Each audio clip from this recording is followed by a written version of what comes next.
তারেক রহমান সাহেব, আপনি মদ খেয়েছেন নাকি আপনি গাঁজা খেয়েছেন নাকি কোকেন নিয়েছেন? আপনি আপনার হাড় মাংস ভেঙে গুঁড়া করেছে, এখন আপনি ওখানে বসে আছেন আর ওখানে বসে এখন পুল্লুক দিচ্ছেন কতগুলো লেঙ্গট পরা হারামজাদাদের পাশে নিয়ে। আপনি এখনো সাদির মতো বালছলদের পাশে নিয়ে আপনি রাজনীতি করছেন। বালছল কতগুলো বটতলার উকিল যারা 2 লাইন ব্রিফ লিখতে পারে না, তাদেরকে নিয়ে আপনি রাজনীতি করছেন। আজকে বলেন বাংলাদেশের জনগণকে নাকি সেনাবাহিনীর বিরুদ্ধে দাঁড় করিয়ে দেয়া হচ্ছে, এটা একটা ষড়যন্ত্র। এই কনক্লুশন আপনাকে কে দিয়েছে? বাংলাদেশ আর্মির বিপক্ষে জনগণ যায় নাই। কাদের বিপক্ষে গিয়েছে? তারেক রহমান সাহেব কাদের বিপক্ষে গিয়েছে? ভারতের ল্যান্ডট পড়া লাড্ডু খাওয়া কুত্তার বাচ্চা মোস্তাফিজের বিরুদ্ধে গিয়েছে, মইনের বিরুদ্ধে গিয়েছে, আজিজের বিরুদ্ধে গিয়েছে, শফির বিরুদ্ধে গিয়েছে, আজকে খানকির পোলা ওয়াকারের বিপক্ষে গিয়েছে। আপনি বলছেন সেনাবাহিনীর বিরুদ্ধে? তারেক রহমান সাহেব, ওয়াকার এবং রয়ের 29-30 জন জেনারেল বাংলাদেশ আর্মি না। বাংলাদেশের আর্মির সদস্য সংখ্যা 2,30,000-এর মতো, তার ভিতরে মাত্র 30 জন। এই 30 জনকে রক্ষা করার জন্য আপনি তারেক রহমান পুরো আর্মিটাকে দোষ দেওয়ার একত্র করার চেষ্টা করছেন। বাংলাদেশের সেনাবাহিনী বাংলাদেশের মানুষের প্রাণের স্পন্দন, বাংলাদেশের সশস্ত্র বাহিনী বাংলাদেশের মানুষের মুক্তির প্রতীক, বাংলাদেশের সশস্ত্র বাহিনী বাংলাদেশের মানুষের অহংকার। বাংলাদেশের সেনাবাহিনী কারা? আমার ভাই বোন, আত্মীয় স্বজন, ভাইস্তা ভাইগনা, প্রতিবেশী, তারা বাংলাদেশ আর্মি। পূর্ব ভুল থেকে মানুষ শিখে, ব্যর্থতা থেকে শিখে, সেটব্যাক থেকে মানুষ শিখে। জানে তারেক রহমান সাহেব আপনি কি করছেন? গত 17 বছর 18 বছরে দেখি নাই আপনি লন্ডনে বসে কোন অন্য দেশের একটা সরকার প্রধান অথবা সাবেক সরকার প্রধানের সাথে আপনি দেখা করেছেন। দেশের জনগণ আর্মির বিরুদ্ধে যাচ্ছে না। আপনি এ ধরনের মন্তব্য কেন দিচ্ছেন? এই তথ্য আপনাকে কে দিয়েছে তারেক রহমান সাহেব? রয়্যাল লোকজন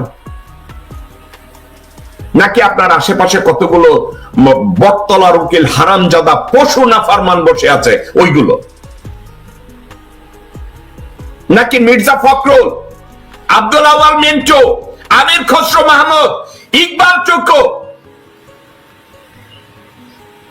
সানাবাই, কারা? আপনাকে তথ্যগুলো কে দিয়েছে তারেক রহমান সাহেব? এই মুহূর্তে জেনারেল ওয়াকারকে সাপোর্ট করা আপনার জন্য খুব ফরজে আইন হয়ে গেল। জেনারেল ওয়াকারকে আপনি সাপোর্ট করছেন কেন? র সাইন করায় দিছে আপনার প্রধানমন্ত্রী বানাবে। তারেক রহমান সাহেব এবং মির্জা ফখরুল, আপনাদের দুইজনকে উদ্দেশ্য করে বলছি, জিয়াউর রহমান, শহীদ রাষ্ট্রপতি জিয়াউর রহমানের দলকে এইভাবে ধ্বংস করে দেওয়ার কোন অধিকার আপনাদের নাই। বেগম খালেদা জিয়ার অর্জিত বিএনপি কে ধ্বংস করে দেওয়ার কোন অধিকার আপনাদের নাই তারেক রহমান সাহেব, মির্জা ফখরুল।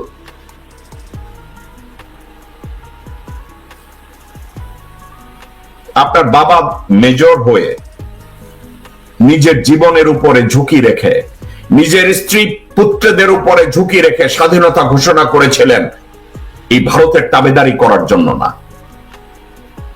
তারেক রহমান সাহেব, ভারতীয় চক্রান্তে পিটিয়ে আপনার কোমর ভেঙে দেওয়া হয়েছিল।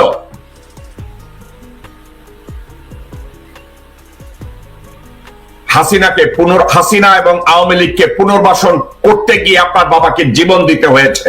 আপনি ভুলে গেছেন? এই মির্জা ফখরুলের মতো লোক, ডক্টর বদরুদ্দোজা চৌধুরীর মতো বেঈমানের মতো লোক, তাদের জন্য আপনার বাবাকে জীবন দিতে হয়েছে। এখন আপনি আরো ডক্টর বদরুদ্দোজা জোগাড় করেছেন, ভারতীয় হায়না জোগাড় করেছেন। তারেক রহমান সাহেব, কোন পৃথিবীতে বাস করেন? আপনার পাশে কতগুলো ল্যান্ডর পড়া হারামজাদা রেখেছেন, তারা আপনাকে বলছে জনগণকে আর্মির বিরুদ্ধে লেলিয়ে দিচ্ছে। তারেক রহমান সাহেব, আপনাকে নিয়ে আপনার বিভিন্ন কথা নিয়ে আমি সমালোচনা করতে চাই না। আমি বিশ্বাস করতে চাই আপনি জিয়া রহমান সাহেবের সুযোগ্য পুত্র। এ ধরনের বাহুত্রা, গাবুটাই, হুবড়িটাই, এ ধরনের মন্তব্য আপনি কোথায় পেয়েছেন? দর্শকবৃন্দ, তারেক রহমান একজন সশ্রদ্ধ, স্বজন, মানে খুবই বন্ধু বৎসল্য, খুবই ভালো একজন মানুষ। আমি এই হিসাবেই তাকে জানি। এর চেয়ে বিপরীত আমি কোনো কিছু আমি জানি না। আমি তারেক রহমানকে মনে করি তার শরীরে বয়ে রয়েছে জেনারেল জিয়াউর রহমানের রক্ত, বেগম খালেদা জিয়ার রক্ত। কিন্তু তারেক রহমানকে যদি এভাবে ভুল বুঝিয়ে ধরনের মন্তব্য তার মুখ থেকে বের করে এবং তারেক রহমান যদি এগুলোকে ভেরিফাই করতে ব্যর্থ হয়, এটা অত্যন্ত কষ্টের কথা।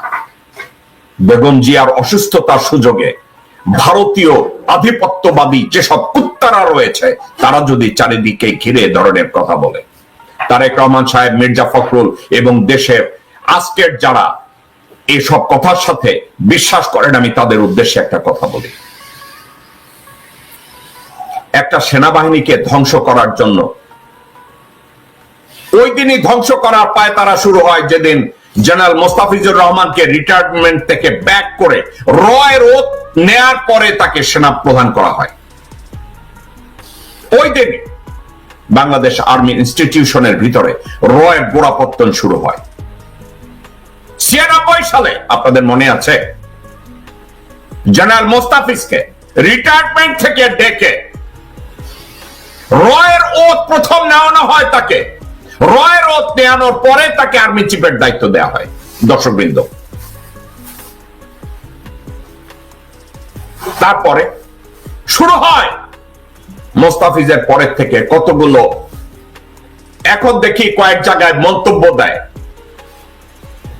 ইকবাল করিম ভুইয়া, মবিন, আজিজ চিন্তা করেছেন আর্মির স্ট্যান্ডার্ড কোথায় নামিয়ে নেয়ার পরে আজিজের মতো একটা দুষ্কৃতিকারী পরিবারের একটা হারামজাদা তাকে আর্মি চিফ বানানো হয়। তারপরে শফির মতো কাঙ্গাল, ভাতের কাঙ্গালকে আর্মি চিফ বানানো হয়।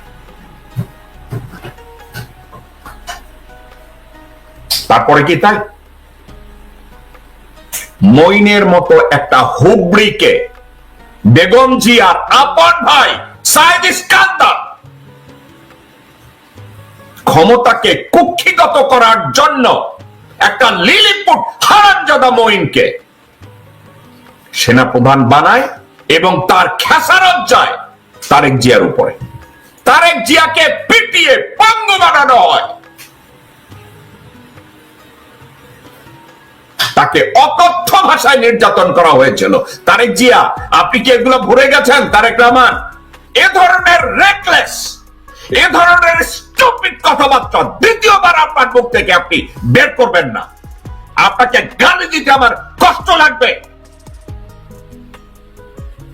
এ ধরনের ননসেন্স কথাবার্তা আপনাকে কে বলে দিয়েছে?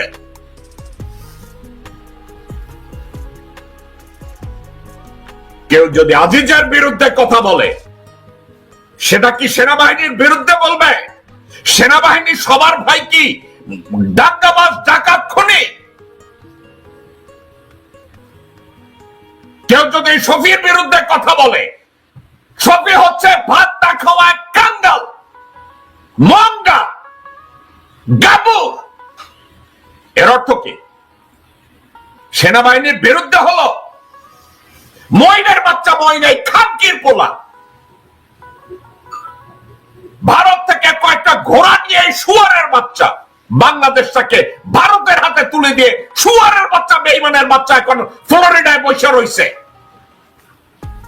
সেটা কি আর্মির বিরুদ্ধে? না, এগুলো ব্যক্তির বিরুদ্ধে। 2,30,000 সেনাবাহিনীর মধ্যে, সশস্ত্র বাহিনীর মধ্যে যদি 30 জন, মাত্র 30 জন, 1% না, মাত্র 30 থেকে 35 জন, 50 জন, এরা হচ্ছে বেঈমান, এরা হচ্ছে দেশদ্রোহী।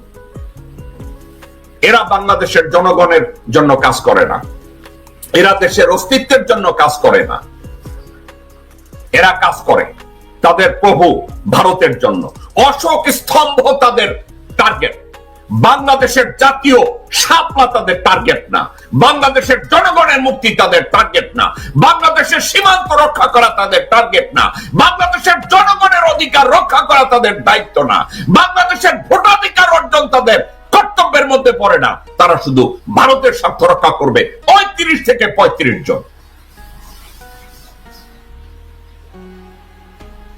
এই মির্জা ফখরুলের মতো ফটকা, মির্জা ফটকা, মির্জা আব্বাস, এই মির্জার এই দুই কুত্তার বাচ্চা, হারামখোর বেঈমান, এই শুয়োরের বাচ্চা দুইটা, আমির খসরু মাহমুদ একজন, এই আরেকটা বিশাল পোলা, সবাই খালি আমাকে বলবেন যে ভাই আপনি গালি দেন, এই খাটকি পোলাদের আপনি কি বলবেন?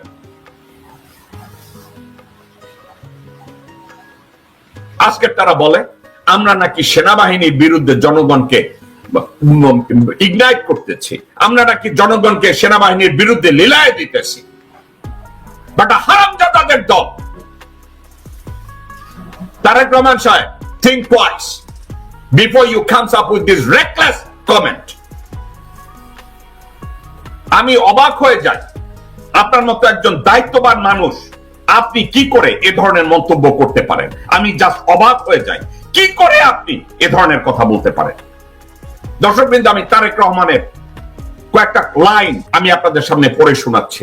তারেক রহমান বলছে, কিছুদিন আগে যেমন সংস্কার ও নির্বাচনকে মুখোমুখি করা হয়েছিল, ঠিক তেমনি এখন সেনাবাহিনীকে জনগণের মুখোমুখি করার চেষ্টা করা হচ্ছে। আমরা এটুকু নিশ্চয়ই বুঝি যে এর পিছনে অবশ্যই ষড়যন্ত্র আছে। আমরা সবাই মিলে যদি সচেতন থাকি, অবশ্যই আমরা এসব ষড়যন্ত্র মোকাবেলা করতে পারবো। তারেক রহমান, আপনার কথার জবাব দিচ্ছি। সংস্কারের পিছনে আপনাদের অনেক জায়গায় আপত্তি আছে, অনেক জায়গায় ভণ্ডামি আছে, অনেক জায়গায় আপনাদের অদূরদৃষ্টি আছে। আপনি শুনতে চান তারেক রহমান সাহেব কোথায় আছে? দর্শকবৃন্দ, কোথায় আছে আপনাদেরকে আমি বলি।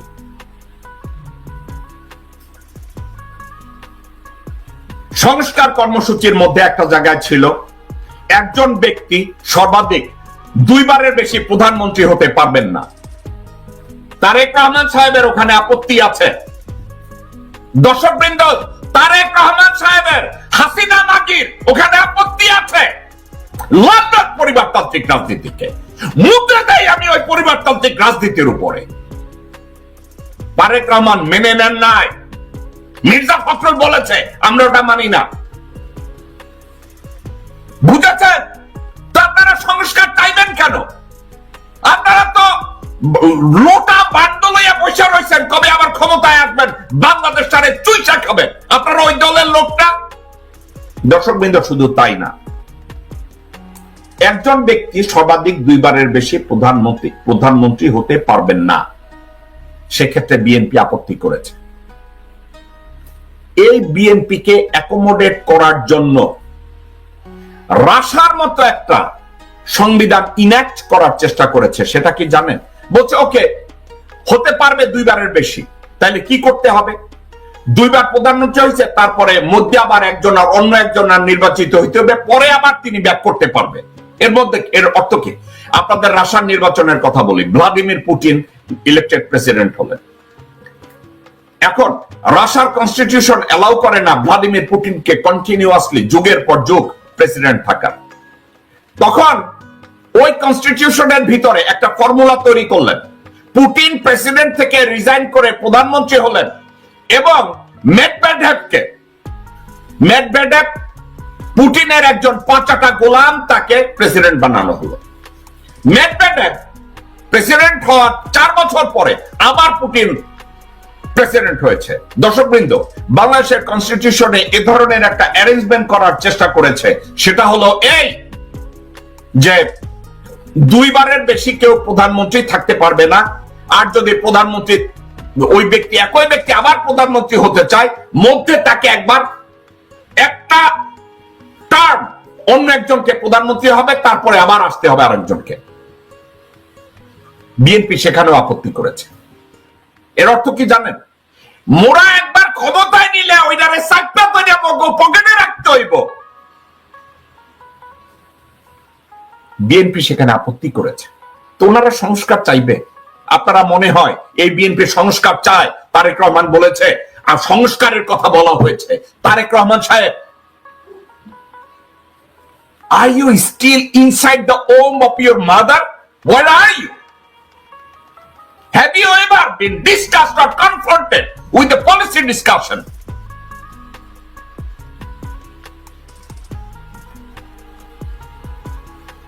আপনি এগুলো কখনো শুনেছেন?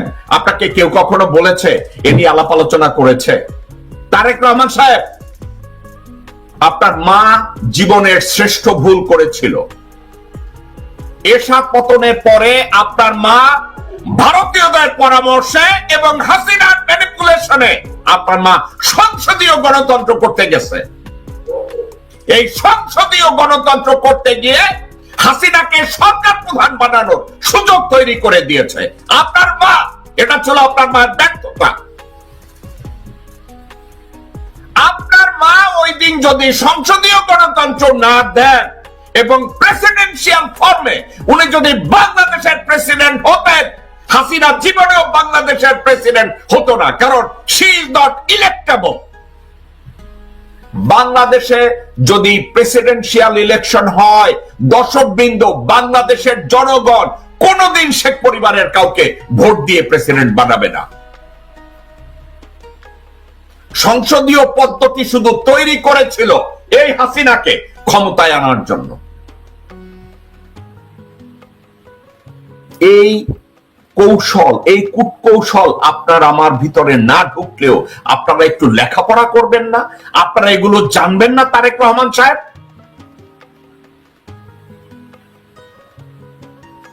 আপনি কেন বলে দেন না সংস্কার কমিশনকে, ঐক্যমত্য কমিশনকে বাংলাদেশের গভর্নমেন্ট ফর্ম চেঞ্জ করতে হবে? এটা কেন বলে দেন না বাংলাদেশ হবে প্রেসিডেন্সিয়াল শাসন? আপনি এটা বলে দেন না কেন? দুইবার তিনবার, এটা পরেরটা পরে দেখা যাবে। আপনার পাশে যে সব স্কলার বাংলা বইটা আছে, এই কুত্তার বাচ্চারা কি করে?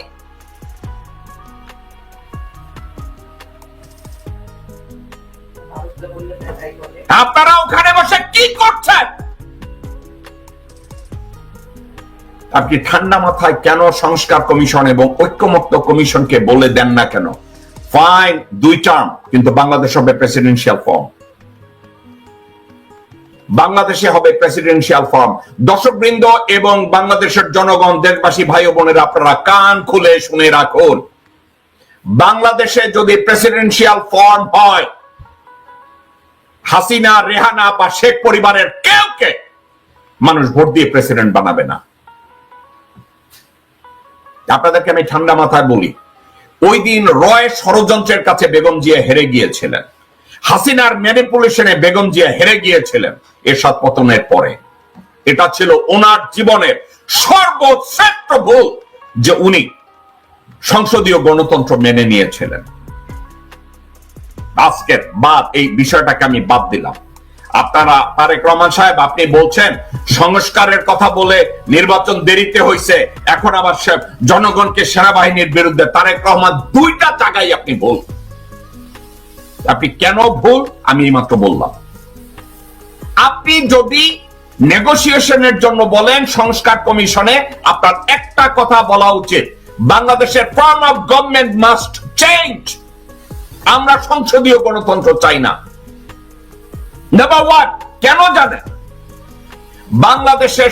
বাংলাদেশের প্রেক্ষাপট, জিওগ্রাফিক্যাল অবস্থান এবং আমাদের অ্যাডমিনিস্ট্রেটিভ কোড এন্ড ফর্মুলা সংসদীয় গণতন্ত্রের দিকে যায় না, মধ্যে যায় না।